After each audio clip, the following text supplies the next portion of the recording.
Hello, friend. Welcome. My name is Derek Carter, and in this video, we're starting a new topic, a new chapter for our operating systems course, where we are studying the teaching operating system XV6. In this video, we're going to look at system calls and how other exceptional events are handled by the hardware and the operating system. So in particular, in this first video where we're looking at traps and system calls, we're mostly going to look at the hardware side. So the hardware support that the computer CPU architecture must provide in order for whenever an exceptional event or whenever a system call happens to set things up and hand over control to the operating system at a known location. And then, as usual, we're going to look at what the XV6 system does to handle a trap or a system call and other issues. Okay, so if you're ready, let's go ahead and get started. Okay, so there are three kinds of events which cause the CPU to set aside the ordinary execution of instructions, and this forces a transfer of control to special kernel code that handles the event. Okay, so these can be by system calls. So these are normal sort of thing, but this is the one of the importance of a system call is this is really the user program requesting a transfer from user mode to kernel mode, so the kernel can perform some operation on the user program's behalf. That's, so the operating system doesn't allow many things to be done directly by user program. They have to request things be done by calling system calls. Okay? So in RISC, pretty much any computer architecture, there's going to be an instruction that actually invokes a system call, which starts off this process of switching from user mode to kernel mode and going to the system call handler or the trap handler. In RISC-V, it's the eCall instruction, which we've mentioned before. We'll see how that's actually compiled into code here in this chapter. So there can be things that are unexpected. These might go by different names, but we'll just call these exceptions. So as an example, if user or kernel mode does something illegal, like trying to load an invalid virtual address, all right? So, I mean, that could be unexpected or expected. So for one, if user code tries to do a read from an address that's not marked as being accessible by user mode, that should cause an exception. And in that case, the operating system would respond by just killing the process that did that, right? So it's illegally trying to access things that aren't allowed to be accessed in user mode. But other exceptions might cause the operating system to do things but allow the user program to keep continuing. So it might set it up to lazily allocate some memory, in which case the user program would access a part of its virtual address space, but the kernel hasn't set up or allocated memory for that. So in that case, it would be treated as a page fault, and it would dynamically allocate the memory. So in either case, again, this one is a pure hardware mechanism. Okay, so system call happens when a particular instruction is invoked, is executed. Exceptions happen when an instruction is invoked, but it does something unexpected or illegal. Divide by zero, trying to do a read or a write to protected memory or to memory it doesn't have permissions to access, that kind of thing can cause an exception. And then finally, there's interrupts. These also are pretty much the expected thing. So this is normally how devices are going to be set up to transfer data to and from them in the system. And we will later look at device drivers and how simple ones are implemented in an operating system like this. Okay, but again, these are going to be hardware driven, although it can be on the device side itself that does something at the hardware level that ends up setting off this mechanism, which will cause a trap to occur that's handled by the CPU and the operating system code. Okay, so we will use trap as a generic catch-all term for all three of those situations, right? Although they're kind of different. In some cases, it's really a software instruction, a system call that kicks off the trap mechanism, and sometimes it's a hardware mechanism or even an external hardware device causing an interrupt. But in all cases, they can be handled similarly. So in all cases, whatever code was executing needs to be, at the time that trap, will later need to resume. Okay, so we need to jump from wherever we're currently executing. It could be user code, it could be kernel mode code. We need to jump from there to the trap handler and begin executing there. And this requires some hardware mechanisms. So hardware has to do some things in order to successfully set this up. And so that trap call needs to be transparent, right? The interrupted code doesn't know that from one instruction to the next, it was interrupted and something else happened before we returned to it. It just, from its point of view, it took unusually long from ending one instruction before the next instruction was executed, because in that time frame we actually jumped away and handled the interrupt or the trap. The system call is a little bit different. In that case, the user program would be expecting that the e-call is going to cause a transfer to kernel mode, so that the system call procedure can be invoked and do what the user program is requesting. So anyway, the trap, however, is generated, forces transfer of control into the kernel. So there's things that the hardware has to do before this, and then there's also things that the operating system has to do once it's in the trap routine that's servicing a trap. So the kernel, the operating system, needs to save registers and other state so that it can resume execution later, right? So it has to be aware of that. Okay, we interrupted something, so we have to remember all the state that we need so we can resume back whatever was interrupted. It can continue executing from the place where it was interrupted. So the kernel executes appropriate handler code depending on what it was that caused the trap. So it can execute a system call, an exception handler to handle one of those exceptional events, or a device driver if it's like a device interrupt that occurred. And at the end of this, after we're done handling the trap, the kernel has to restore that saved state and return from the trap.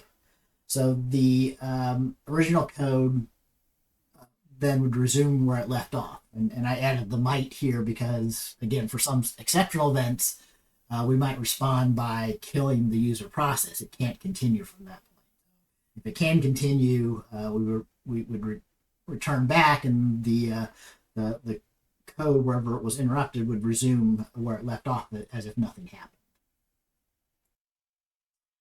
Okay, so the handling of traps proceeds in 4 stages, basically, for the XV6 operating system. So first of all, there are hardware actions. They're hard-coded by the RISC-V CPU that occur. So it has to save a few things first. And then from that, there's a particular register that specifies the location to jump to where the trap handler code should be loaded by the operating system. So that the initial instructions are going to be usually some assembly instructions that prepare the way for the kernel C code trap handler. So a little bit of initial software side state has to be saved here as well. So this is basically where registers and things are going to be saved so that they can be restored when we're done handling this trap, whatever it is.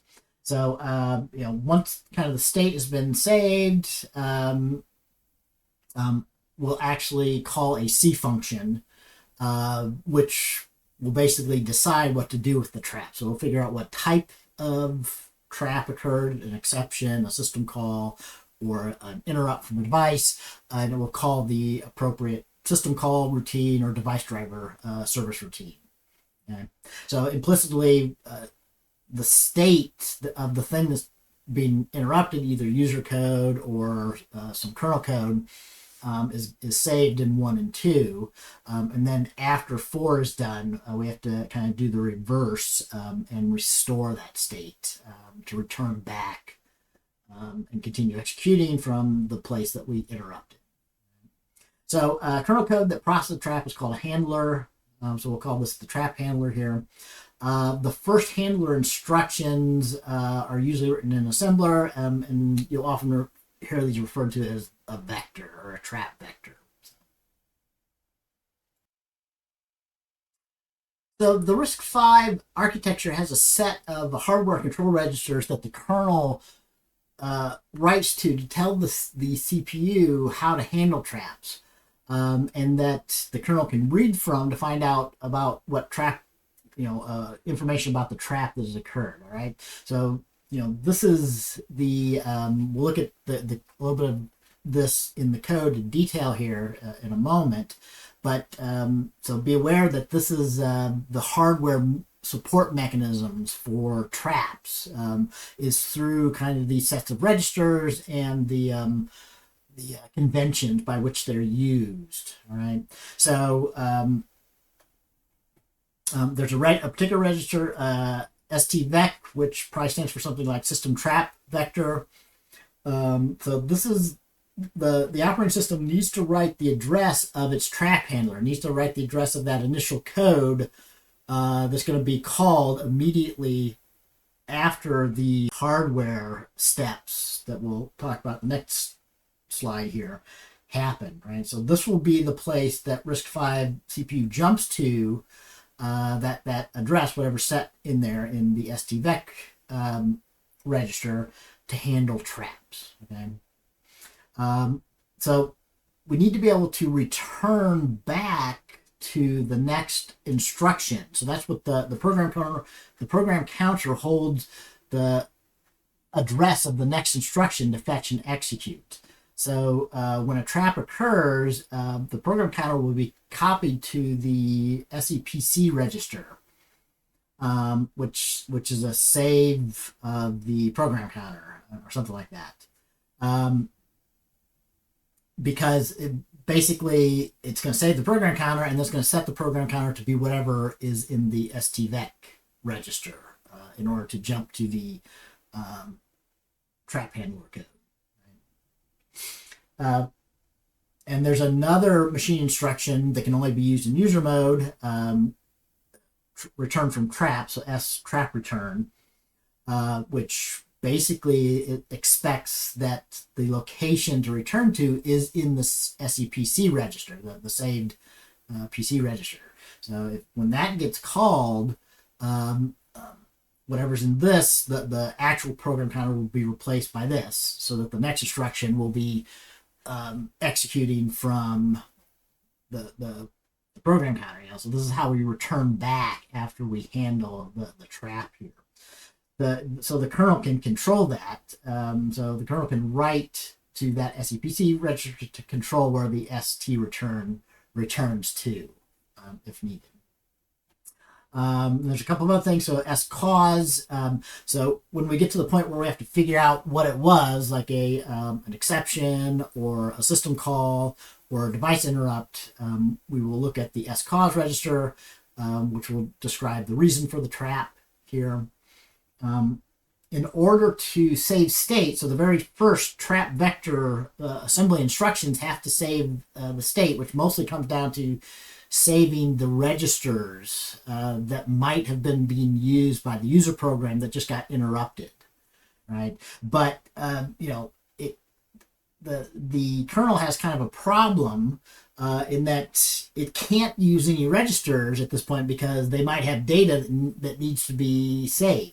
So there's a special register, that's a single one that's meant to be used. It's a general purpose register, but it's meant to be used specifically by this trap handler like this. So we can save one general purpose register's value into Scratch, freeing up one general purpose register, and then we can use that general purpose register to save everything else that we need, and also save whatever was in that general purpose register somewhere. Okay, so we'll see how that's used here.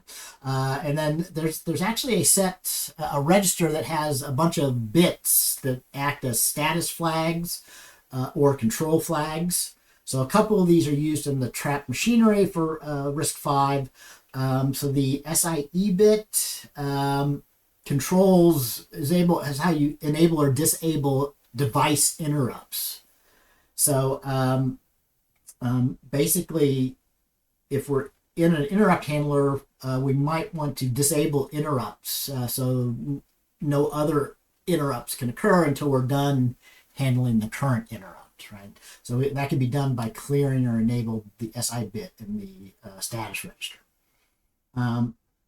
And also the SPP bit needs to be used. This indicates whether a trap came from user mode or supervisor mode. It also controls what mode the ST return, I think that's a typo there, so it controls what mode the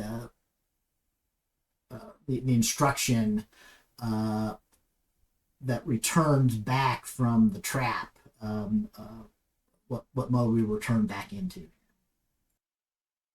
Okay, yeah, that was a mistake. I fixed that. So the instruction for returning from a trap is just sreturn. Okay, so finally for this video, this is explicitly what happens in the RISC-V hardware when a trap occurs. Okay, and again, these are hard-coded in the CPU to happen anytime a trap of any of those three types occurs. Okay, so first is if device interrupts are disabled, so if that SIE bit is clear and it's a device interrupt, we basically don't do anything. So we don't, the interrupt doesn't occur, we just continue executing. And that interrupt is deferred. Otherwise, the hardware will disable interrupts immediately by clearing the SIE bit. Again, this is being done in the hardware by the CPU in response to a trap, an exception, or a system call, or an interrupt occurring. One of those three kinds of things. It copies the current value of the program counter to that saved program counter. It saves the current mode in the SPP bit. So if we're in user mode, the SPP bit will be, I'm guessing it'll probably be like 0, and if we're in kernel supervisor mode, it'll be 1. Right? It can only indicate one of those two states. Whatever mode we're currently in is remembered in that bit. The scause register is set to indicate, whether it's an interrupt or a system call that happened. The mode is changed to supervisor mode. Okay, so this is how we are transitioning into supervisor mode. If we're in user mode and an interrupt occurs or an exception occurs, or if we explicitly do a eCall to request to change into supervisor mode. In all cases, this trap mechanism invokes these hardware steps that actually causes the mode to be changed. So the next instruction that's executing after the stuff occurs is going to be happening in supervisor mode. And it's going to be happening because the STVEC is copied to the program counter. We save the program counter of the thing that got interrupted, and we copy the trap, the location of our trap handler, which is in the STVEC register, to the program counter. So the next instruction that we execute is going to be in supervisor mode, executing in the trap vector, the trap handler. And then we resume normal fetch execute, but now we're in supervisor mode, executing in the trap handler. So I can't emphasize enough, these actions are hardwired into the CPU. But different architectures might do more or less than this. Okay, so just a couple of things to note. RISC-V doesn't do these things, which sometimes are done in the hardware and other architectures. So it doesn't actually switch the page table to the kernel page table. So when we're executing this next instruction, we still, if we were in user mode, the user page table is still active. Right? So if we were doing a mode switch from user mode to supervisor mode, we'll still be using the user page table, which we have to take account of here. It doesn't switch to a stack in the kernel, so one of those registers actually is the location of the function control stack to be being used, and so if we're handling a trap from user mode, the users will still be using the user stack initially as well. And it doesn't save any registers other than the PC. So all the general purpose registers still have the data in them that was being used by the program that was interrupted.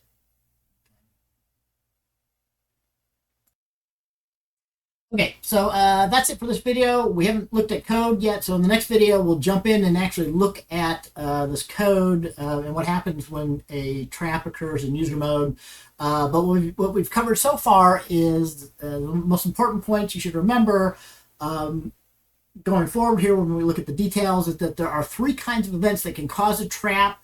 We will handle all 3 of these in similar ways, but basically either a system call, so a software invoked mechanism to invoke a trap procedure at the hardware level, or an exception, or device interrupts, which can be like externally generated hardware communication to invoke the trap mechanism in the CPU. Okay? So in general, whatever kind it is that's invoking, we'll call these a trap, whatever it is of these 3 different kinds. So in general, whenever a trap occurs, it forces a hardware transfer of control into the kernel. So it forces a change into supervisor mode if we weren't already in supervisor mode, and forces to start executing in a trap handler that is set up and specified by the software operating system kernel. So the RISC-V hardware that we're using in this class uses registers like the system trap vector and the saved program counter to allow the software to enable and handle hardware generated traps. Okay, so among other things we mentioned was that the operating system has to set the address where the trap vector handler routine goes into this STVEC, so that whenever a trap occurs, this actually gets loaded into the PC, and the current PC gets saved into this saved program counter, so it can be restored once we're done handling the trap. Okay? So RISC-V architecture is hardwired to save the PC, to communicate the cause of the interrupt in a register. So most of the stuff is done through control of registers, reading and writing registers. And it loads the trap vector specified by the operating system into the program counter to execute and return from traps. Okay, so all of this, the purpose of all this is to allow the kernel, the operating system software, to set up how traps, hardware generated traps, are handled in supervisor. All right, so that's it for this video. In the next one, we're going to go back to looking at code to see how this actually happens initially when a trap occurs. But I hope, as usual, that these videos are useful for you. So if there's additional information that was presented in this video, you can look in the description of the video for links and things. But otherwise, I hope to see you in class or in our next video.